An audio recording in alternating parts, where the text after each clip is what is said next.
Hi guys, it's D Evans. I'm back again with another video. Today I want to talk about the cultural disparities during academic advisement sessions that I've experienced over the past 14 years on the high school level. I'm just going to talk about the different cultures I've encountered. I've worked in majority African American schools. I've worked in a high school that had 44 different nationalities. I've worked in a high school that was majority white or Caucasian.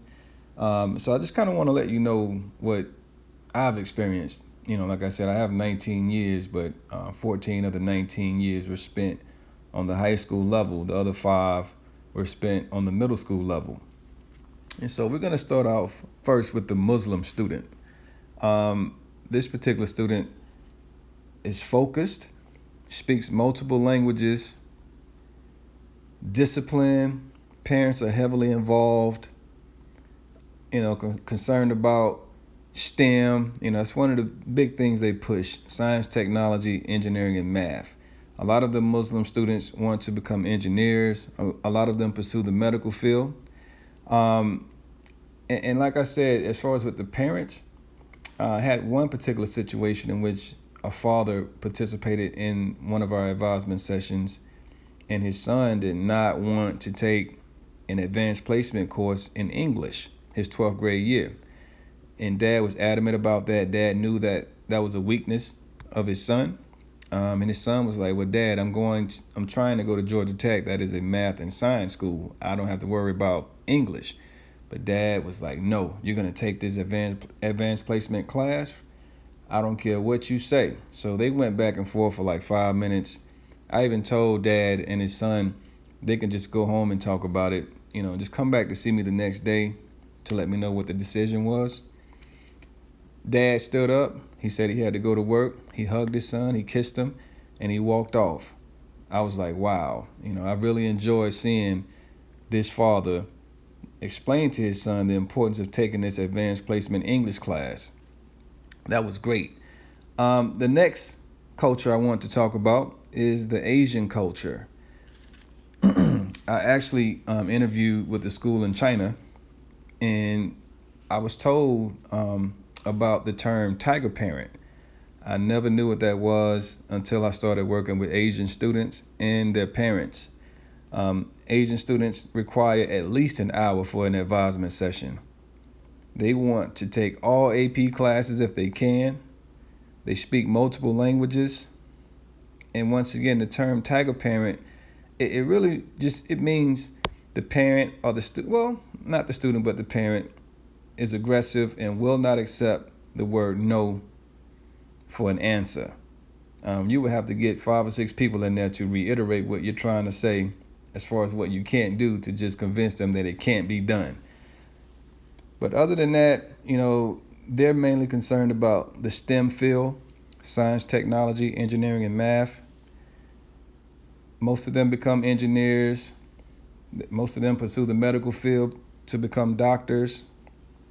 And just from my experience, they only want to attend Ivy League schools or schools such as Emory, Vanderbilt, Duke, Stanford, Northwestern.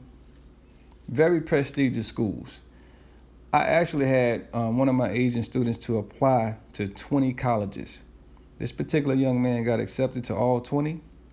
He made sure he weighed all of his options. I love the fact that he was aggressive and he, pursued his goals and aspirations. It was a lot of work for me, but hey, as long as he got great results, that's all that counts. All right, the next culture, the African student. I want to speak about several different types of African students. The first one is the Nigerian student.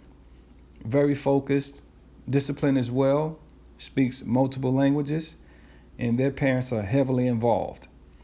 And they normally pursue STEM, pursue the STEM program as well: science, technology, engineering, and math.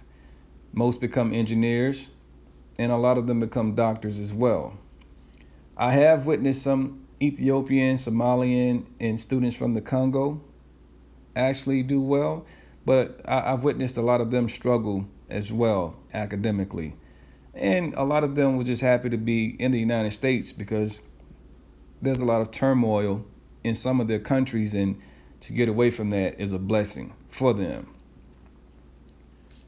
So, an example of one of my Nigerian students, I actually participated in a program during the summertime with the Nature Conservancy. I took a few students, a few young men to Rhode Island, and this particular young man, was told by his father that as long as he makes good grades, he can do whatever he wants. And so we had a job up there for a month, and we had to be out of that house, the house we were living in, at 8 a.m. every morning. This particular young man would come down around 7:40 in his boxers and would take his time and eat breakfast. So I asked him, I'm like, sir, young man, you do realize that we have to be out of this house by 8 a.m. He told me, hey, my father said, if I do good in school, make good grades, I can do what I want. I said, do you realize that you're not with your father right now? I said, what is your father's phone number? So I called his father. I told his father what was going on. His dad said, put him on the phone. And his dad told him he needed to abide by my rules and regulations and that he's not at home. That young man and I have a great relationship as of now. I mean, I love him. He's a great guy. He's a software engineer right now. He went to Stanford University. But I just wanted to try to give you an example of how, the parents are involved in what they teach their kids. This young man was brilliant. He was a valedictorian of his high school. Other than that, I had a different situation with an Ethiopian student. This young lady was dating an American student, and dad ended up coming home one day, and the young man was at her house. Dad thought someone broke into the house, and so dad immediately went upstairs to get his gun. The young lady helped the young man escape, get out of the house. And when dad came downstairs, when he walked downstairs, he realized that his daughter knew that young man. Her dad actually hit her across the head with the gun. And the young lady was scared. She ended up, coming to the school. We had to get defects involved because her dad was, he was Muslim and he didn't play. It was very strict, and he didn't want anyone in that home. So that was a very interesting experience. We're going to move on to the next culture, the Hispanic culture, the Hispanic student. Some are very academically aggressive. Not a lot of parental support. Some of the parents don't speak English. Some of the students are happy to just be in the United States. I noticed that. Some go to college, and some assume the family business, whether that be landscaping, construction, roofing, restaurants, etc. The family is very private. And a lot of times I think it's because of, what might be going on at home. They may have family members in the home who are considered illegal aliens, and they don't want the Department of Family and Child Services visiting because it may result in the removal of some family members, might have them sent back to their country of origin. And they also speak multiple languages as well. The next culture is the African American student. Some are very academically aggressive. The major focus is on athletics and music. Not a lot of parental involvement. The students tend to not really know what they want to do after high school. And sometimes I think that comes from lack of exposure. A lot of times these students don't get a chance to go out and go to the big time college games, or just tour the college campuses, or just learn about different occupations and different professions out there. The African American family is very private, and students tend to allow the counselor to guide them when it comes to post-secondary options or just discussions about what they want to do when they graduate from high school. Last but not least, the Caucasian student. Good percentage of those students are academically aggressive. Some might just decide to pursue the family business after high school. That tends to happen a lot.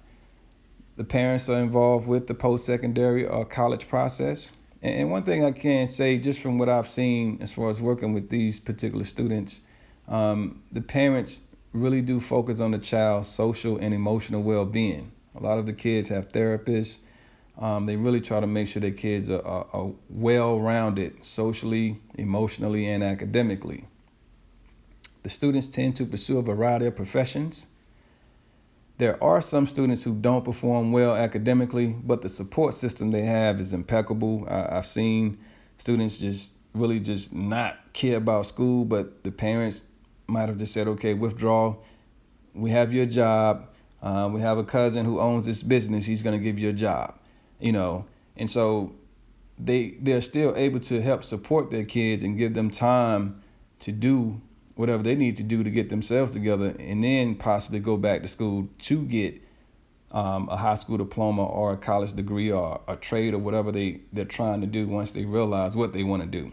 And so hopefully this can give you guys some insight into, what we actually deal with on the high school level as far as with our students.